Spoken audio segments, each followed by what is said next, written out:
Kaya dito natin masusukat ang totoong pagmamahal, kung totoong mahal nila yung kanilang tatay. Gusto nila talagang makauwi dito sa Pilipinas, lahat sila mag-resign. Si Sara bilang Vice Presidente, si Pulong bilang Congressman, si Baste bilang Mayor, at yung anak ni Pulong bilang City Councilor ng Davao. Dapat mawala sila sa kapangyarihan lahat. Ayan na ninyo si Bongo at saka si Bato kasi susunod na.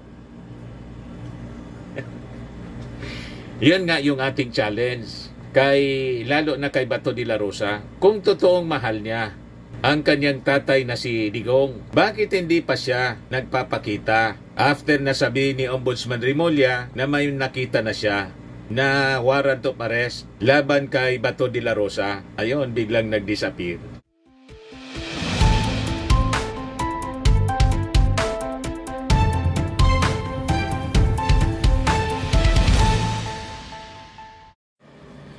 Hello po mga kababayan, si Dante Maravillas. Pag-usapan natin uli yung tungkol kay Digong, yung pag-deny sa petition, plea for interim release. May magandang panukala si Assistant to Counsel Attorney Cristina Conti. And I think itong suggestion na to mga kababayan ni Attorney Conti, tama po ito. Kasi base sa desisyon, mga kababayan, ng ICC, hindi pinagbigyan yung plea for interim release ni Digong. Kasi sa tingin nila po, madawag pa ang impluensya ng dating Pangulo, hindi lang dito sa Pilipinas, kundi sa ibang bansa. At factor doon mga kababayan, yung impluensya ng kanyang pamilya.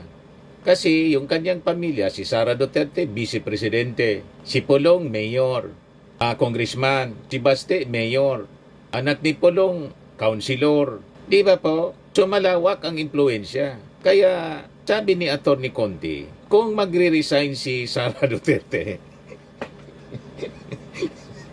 bilang Vice Presidente, na imposible man pong gagawin po ni Sara, hindi na nga po makontento sa pagiging Vice Presidente. Gusto nang to make over na Pangulo. Hindi makapaghintay po ng 2028. Gusto nang atat na po. Kaya malabo itong sinasabi ni Atty. Conti. Pero tama siya. Kung totoong mahal ni Sara ang kanyang tatay at ng buong pamilya niya, mahal yung mga anak niya, mahal ang kanilang tatay, yun ang pinakamaganda po na dapat gawin nila. Gusto nilang pagbigyan ng ICC yung interim release, lahat sila mag-resign para mawala po yung impluensya. Yan sabi ni Attorney Cristina Conti, pag re-resign ni BP Sara, makakatulong sa pagpapauwi kay PRRD ayon kay Conti, sabi dito sa balita. Nagbigay ng bagong anggulo sa usapin ng interim release ni dating Pangulong Rodrigo Duterte si ICC Assistant to Counsel Attorney Cristina Conti matapos niyang sabihin na ang pagbibitiw ni BP Sara sa pwesto ay maaring makatulong sa muling pagsusuri ng ICC. Sa kanyang pahayag, binigyang diin ni Conti na ang patuloy na kapangyarihan at impluensya ng pamilya Duterte sa gobyerno ay isa sa mga dahilan kung bakit ibinasura ng ICC Appeals Chamber ang kahilingan ng dating Pangulo na pansamantalang palayain. Anya kung mawawala ang kanilang impluensya politikal, maaari nitong maibsan ang pangamba ng ICC sa posibleng panghimasok sa proseso. Kapag nag-resign si BP Sara Duterte at lahat ng mga Duterte in power, then maybe pwede na nilang sabihin na wala na kaming kapangyarihan. Correct mga kababayan. Kaya dito natin masusukat ang totoong pagmamahal, kung totoong mahal nila yung kanilang tatay. Gusto nila talagang makauwi dito sa Pilipinas, lahat sila mag-resign. Si Sara bilang Vice Presidente, si Pulong bilang Congressman, si Baste bilang Mayor, at yung anak ni Pulong bilang City Councilor ng Davao. Dapat mawala sila sa kapangyarihan lahat. Ayan na ninyo si Bongo at saka si Bato kasi susunod na. Yun nga yung ating challenge lalo na kay Bato de la Rosa. Kung totoong mahal niya ang kanyang tatay na si Digong, bakit hindi pa siya nagpapakita After na sabi ni Ombudsman Remulla na may nakita na siya na warrant of arrest laban kay Bato de la Rosa, ayun, biglang nag-disappear. So, pinapakita lamang po ni Bato de la Rosa na hindi totoo yung kanyang mga sinasabi. Ganon din po si Bongo.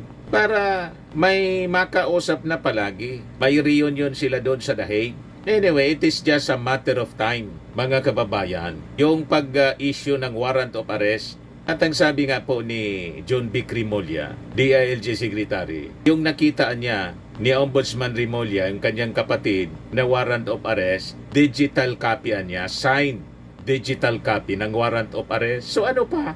Voluntary, dapat mag-surrender na sila. Voluntarily surrender na dapat gawin ni Bato de la Rosa. Anyway, nanaginip na siya na nagkita sila uli ni Digong kasi granted daw yung house arrest. Baliktad yun. Baliktad po yung desisyon ng baliktad sa panaginip ni Bato de la Rosa. Hindi house arrest yung granted, kundi yung warrant of arrest sa kanya. Pero yung reunion mga kababayan, I think mangyayari. Ito yung post ni Bato de la Rosa noong September 1. Last night I had a dream. Mayor Duterte was granted house arrest. We had a tearful reunion. We hugged each other and he whispered to me, "Ronald, I'm okay. Lord, please make my dream come true." Mangyayari na po siya. Kaya lang yung kwento may twist. Hindi granted yung yung house arrest, ang granted po yung warrant of arrest. Yung warrant of arrest po ninyo, yun ang nagkatotoo. Gano'n naman talaga po sa panaginip. Most of the time, baliktad. May twist palagi. O, di ba po? But anyway, balikan natin yung sabi ni Atty. Cristina Conti. Yun ang pinakang maganda. At siguro hindi na dapat tumakbo si Sara Duterte sa pagkapangulo. Lalo kasing hindi pagbibigyan pag siya yung presidente na. Dito masusukat ang talagang totoong pagmamahal kung kaya nilang isakripisyo yung kanilang political ambition para lang mapagbigyan ang petition for interim release ni Digong. Kaya lang, lahat man lang po sila kwento. Hindi man totoo yung mga sinasabi nilang mahal na mahal nila si Digong. Kasi kung totoong mahal na mahal ni Bato de la Rosa, yun ang gagawin niya po. Mag-voluntary surrender na siya. So, pakinggan natin mga kababayan yung sinabi ni Atty. Conti kasi susunod na daw si Bato de la Rosa. Ayan o. Ito pa. Ano magiging effect nito sa 2028? Hindi na. Effect sa 2028. Mandali lang. Because Ano magiging effect nito sa 2028? Hindi na. effect sa 2028 because Sara Duterte is running and Sara Duterte is the daughter of this gentleman arrested, and taking into consideration that two other possible co-perpetrators of Duterte could be arrested, this whole case, including possible cases against Bato de la Rosa, and sabi nila, possibly against Bongo. Si Bato de la Rosa, medyo sure ako kasi talagang co-perpetrator, walang iba yan, kundi yung chief implementer of the war on drugs, as admitted ang ama ng Toka, si Bato de la Rosa, with two senators out of the picture. I don't know who the running mate of Sara Duterte would be kasi it was floated. So, yun yung medyo logistical difference, but as to Si Marcoleta ang pinafloat na maging vice presidente. Hindi man si Aimee. We have two popular, according to the ranking in the Senate elections this year, two popular figures connected with the Duterte administration out of the picture by 2028. That could impact probably the chances of Sara Duterte if she runs. Balik lang ko. So malamang mga kababayan, hindi na talaga po matuloy yung pangarap ni Sara na maging Pangulo. Na dapat talaga hindi man siya tumakbo kung talagang mahal niya si Digong, yung kanyang tatay. Kasi yun ang sinasabing dahilan kung bakit hindi pinagbigyan yung interim release dahil sa kanyang impluensya bilang vice presidente, lalo na po pag naging presidente. Kaya lahat dapat sila mag-resign. Now na, kung totoong mahal nila si Digong. Ito si Bongo, may panawagan sa mga Filipino, continue praying for Tatay Digong. Hindi mga po pakikinggan yung prayers ng mga DDS kasi unang-una, wala mang pagsisisi sa kanila. Masasama ang ugali at si Digong, tinawag na estupido yung ating Panginoong Diyos. Paano pakikinggan? Pwede si Satanas. Kasi si Satanas, mga kababayan, gusto pa ngang i-compete ni Digong.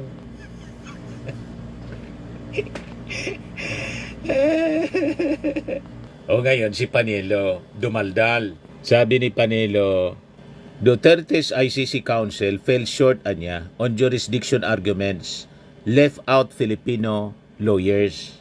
Di mag-apply ka bilang abogado ni Digong kung gusto mo. Kaya lang, hindi ka man kinuha ni Sara.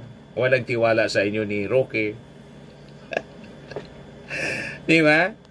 So sabi ni Panelo, may nakita siyang problema with the pleading down ng defense na pinangunahan ni Kaufman because it could have included additional arguments to strengthen the case. He said Duterte's camp limited its argument to the fact that the preliminary investigation of the case began 2 years after the Philippines' withdrawal from the Rome Statute. Panelo said his unsolicited advice was that the defense should have contended that the Rome Statute never took effect in the Philippines because it did not meet the constitutional requirement of publication. He also said Duterte's lawyer should have argued that the Philippines has a working legal system capable of prosecuting and detaining even presidents. He pointed out that the one Philippine president was exiled and 2 former presidents had been jailed. Because of this, he believes the ICC should not have taken jurisdiction over Duterte's case. Only on that basis alone, wala ng jurisdiction. Kaya dapat, kako, sinama niya yun. Palitan mo na si Kaufman. Kausapin mo si Sara. Yun ang pwede mong gawin at hindi mo gawin. Wala mang tiwala sa inyo si Sara. May tiwala kay Kaufman. Si Kaufman masaya kasi sabi 150 million a month yung sweldo. O, diba? Tapos dumaldal si Harry Roque. Ito, pakinggan natin. Talagang ang gusto niya, makauwi si Tatay Digong sa Pilipinas. Yung kanyang interim release, dapat sa Pilipinas. Yun ba ay indikasyon na pwedeng tataka si Tatay Digong? Yan ay indikasyon kung anong gusto ni Tatay Digong.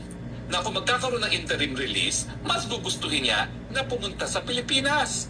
Pero walang ibig sabihin yan na may intensyon siyang tumakas. Kasi nga, siya yung humingi ng interim release. Kung ang intensyon na ay tumakas, hindi na sana siya humingi ng interim release at gumawa na lang ng paraan para siya ay tumakas.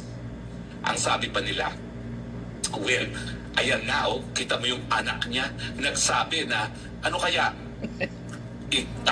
palabasin na lang natin anong parang mamamaraan si Tatay Digong. In other words, nagbiro si BP Sara. Yan kasi itakas na lang natin si Tatay Digong. Sabihin na natin nabanggit yan. Ano ngayon? Hindi ba si Inday Sara ang in charge sa legal defense ni Tatay Digong? Hindi ba yung pagiging in charge niya sa legal defense ni Tatay Digong ay nagpapakita na rinirespeto ni Inday Sara yung proseso sa ICC? Dahil kung intention nga niya na itakas na lang ang tatay niya, bakit pa siya makikialam dun sa legal defense ng tatay niya? Hindi gumawa na lang sana yan ng plano na itakas ang tatay niya na alam ko, hindi gagawin ni Inday Sara kasi sa totoo lang, Girl Scout na Girl Scout si Inday Sara. Hindi yan papayag sa anything na shortcut at hindi nasa tamang proseso. Isulat mo yung mga argumento mo. Pagkatapos, sabihin mo kay Sara, ikaw na yung papalit kay Kaufman. Ang problema po, ayaw man sa'yo ni Sara. Hindi nga nagproblema yung pamilya. Si Sara Duterte at yung asawa. Si Digong mismo, pinapauwi ka na. Kasi handa yun na mabulok sa kulungan. Yan mismo yung sabi ni Digong. Iba kasi yung ginagawa ninyo sa gusto ni Digong. Si Digong reading mabulok. Kaya babayaan lang ninyo si Digong na mabulok kasi wish granted na nga eh. Ano pang kinakasama ng loob ninyo? Wish granted. Anyway, yan man lang po mga kababayan ang ating short video. Ako po si Dante Maravillas. Bye-bye. God bless.